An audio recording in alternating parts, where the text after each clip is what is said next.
This is the first of a couple of short videos on vocabulary in your own words because I really haven't talked about these during the lesson. When I teach live, I usually cover these. I sprinkle these in amongst my other lessons. But this first video is going to be on differentiated instruction, and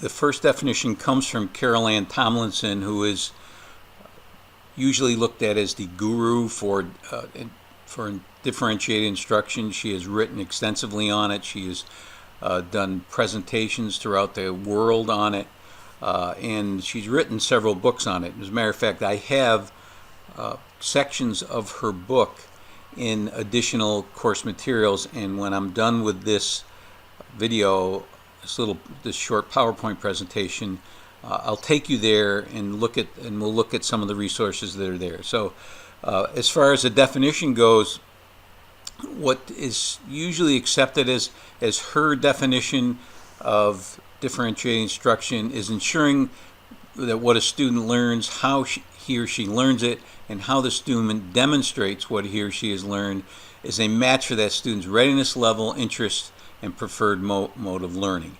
And most of us know differentiating in the elementary school, and it's typically by readiness level. Seldom do we see teachers doing flexible grouping based on students' interests, or setting up learning stations, or grouping based on a student's learning style. Typically, teachers believe that there's only a couple of learning styles, audiovisual and kinesthetic learners, and they believe everything they do reaches all those learning styles. But being one who was trained by Rita and Ken Dunn in the Dunn and Dunn Learning Style Model, which has 20 different elements to it, I believe a little differently, but I'm not going to go into that right now. The first part of differentiating is differentiating by process. And by process, we mean by using different ways to attack an assignment, and with different materials, using Bloom's taxonomy, levels of going up the taxonomy all the way up to creating, differentiating with materials, audiovisual, kinesthetic, and tactile. Stations, as I just mentioned a little while ago, for independent learning. Contract activity packages are contracts, which is a method of differentiating that was first started by the University of Connecticut, I believe. And it's contracts that students work on independently and sign off on as they complete them. And then, of course, flexible grouping. And I have materials and additional resources that talks a little bit about or describes a little bit about flexible grouping. Differentiating by product, and that can take any kind of way to go when you're talking about how you're going to let kids show what they know. And a lot of that has to do with assessment, product-based assessment, or performance-based assessment, where students are creating things, are doing PowerPoints, are doing role-playing skits, and as I mentioned just earlier, contract activity packages, drawings, PowerPoint. I think I mentioned PowerPoint presentations, making any kind of presentation, but it's the choice that, 2 or 3 times a year that you offer students choice of how they're going to demonstrate what they know by the product they create. The next way we look at differentiating is environment. To me, this is the easiest way for a teacher to differentiate. Do you have low or brightly lit sections of your room? When I've seen teachers differentiate and give students an assignment on a clipboard and say, go wherever you want in this room, there would be informal seating like beanbag chairs, sitting on exercise balls, stand-up desks, and I've seen students actually go under a table because it's a low-lit area. So Using sound. I know my wife is a sound person. She concentrates better when there's white noise, like a fan or air conditioning. Some students work better with non-lyrical music in headphones. So these are all things that you can experiment with.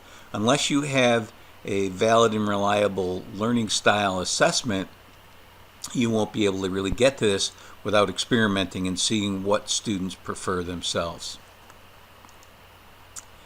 I'm not a fan of this cartoon. I've seen it often presented with standardized testing, which this has nothing to do. This is a learning style cartoon where it really pertains to students' ways of learning, not students' ways of taking assessments. So, it's go climb that tree, and it's an elephant, a monkey, and a snake, and but this is a good depiction of students' learning styles when we talk about students working in groups, working alone, being able to be an auditory learner, being able to be a visual learner, hands-on, kinesthetic, which my brother was, tactile, or a kinesthetic learner who's moving as he's learning. So that's a good way to look at learning styles. But when we talk, another way of differentiating is we differentiate content, and differentiating by using pretests to determine where our students are starting from.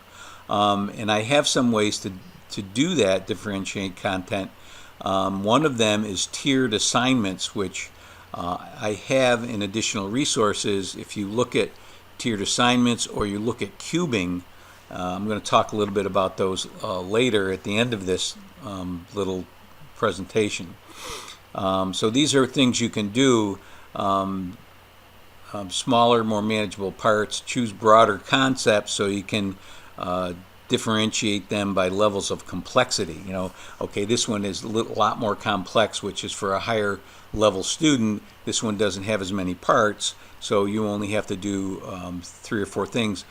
But remember, the thing that guides us all is our learning targets. And each of these, no matter how you differentiate, you're still aiming for the same target. So that's the big deal. And the last way is by product. I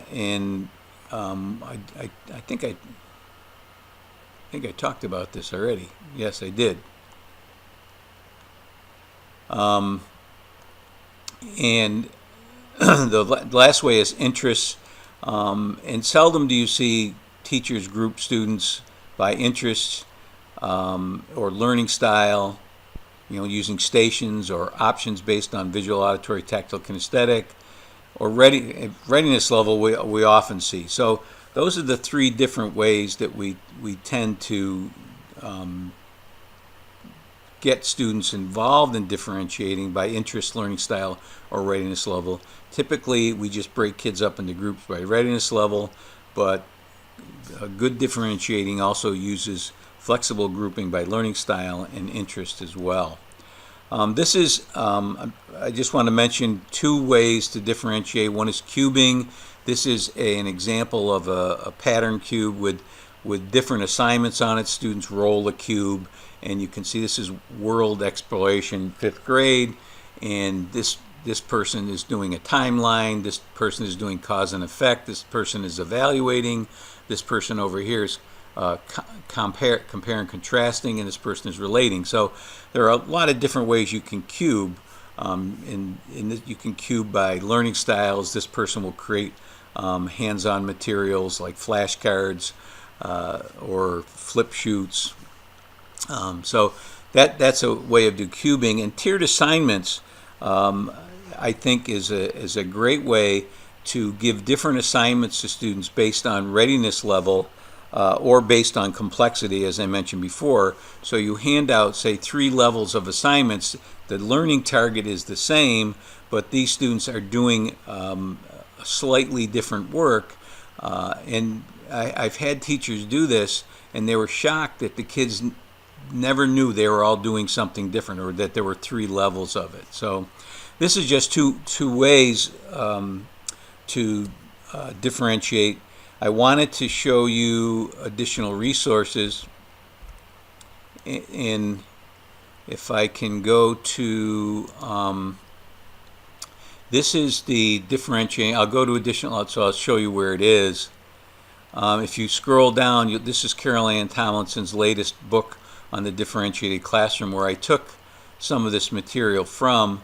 This is an article by Laura Robb, who's a reading guru about differentiating. This is a little thing on tiered assignments, curriculum compacting. That's one of your definitions. So if you look at this, you'll see how you can compact. There's something called the compactor. These are anchor activities, flexible grouping strategies. This is cubing, an article on cubing. So there are some resources here that you can use, download them, use them. And so that's it for this presentation. I'll be back with some others a little later.